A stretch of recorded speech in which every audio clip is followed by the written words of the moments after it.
Mga igsuon, siguro matingala ta, nganong human gyud sa December 25, misunod man dayon ang piyesta ni San Esteban, ang pinakauna nga martir sa simbahan. Brutal pagyud ang iyang kamatayon. Gibato siya, hangtod na matay siya. Ug ang ebanghelyo pagyud, naghisgot kabahin sa lutuson ta, patyon ta. Mga igsuon, asa naman ang kalipay sa Pasko?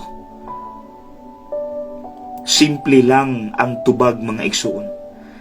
Gituyo ni aron ipakita kanato kining usa ka example sa usa ka tawo nga wala gyud mibuhi sa iyang focus sa Dios. Yes, brutal siyang gipatay, pero wala gyud niya gibuhian ang iyang pagtuo.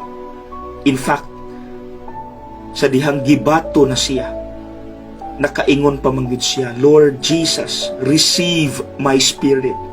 Dawata ang akong espiritu. And what was his reward?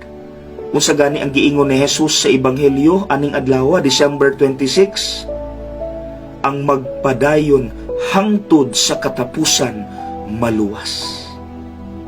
Ug kay wala man gyud mibuhi sa iyang pagtuo kini si San Esteban, siya naluwas ug kuyog na siya sa Dios didto sa langit.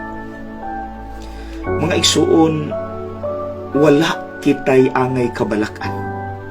Tungod kay ang Dios naghatag kanato sa pinakanindot ug walay makamatch nga regalo, ang iya mismong anak, si Jesus, nga nagdala usab sa pangalan Emmanuel.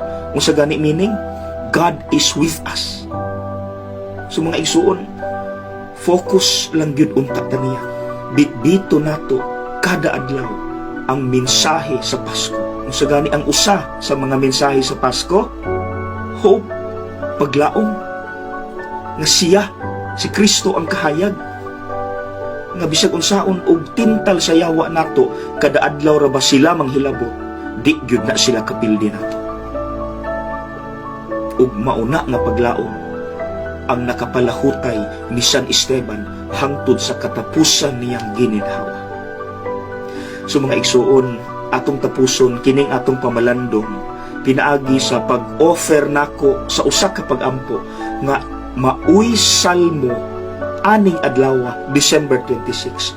Akong ibutang sa comment section ang Binisaya ug in English, because gusto nako mamahimo pud unta ninyo nato nga ato pong prayer.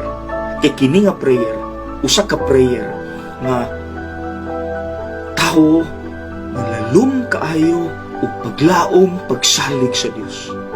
Nakabalugid siya nga ang Dios muluwas niya. Sige mga igsuon, magdungan ta sa pag-ampo. You may close your eyes. Akong basahon ug ato ning iampo karon. Sa imong mga kamot, gitugyan ko ang akong espiritu. Imo akong luwason o Ginoo, o matinud-anong Dios. Magsadya ako ug malipay sa imong kaayo. Luwasa ako gikan sa mando sa akong mga kaaway. Pagpakahimong akong bato nga dalampanan, usa ka kuta nga maghatag kanako kasiguruan.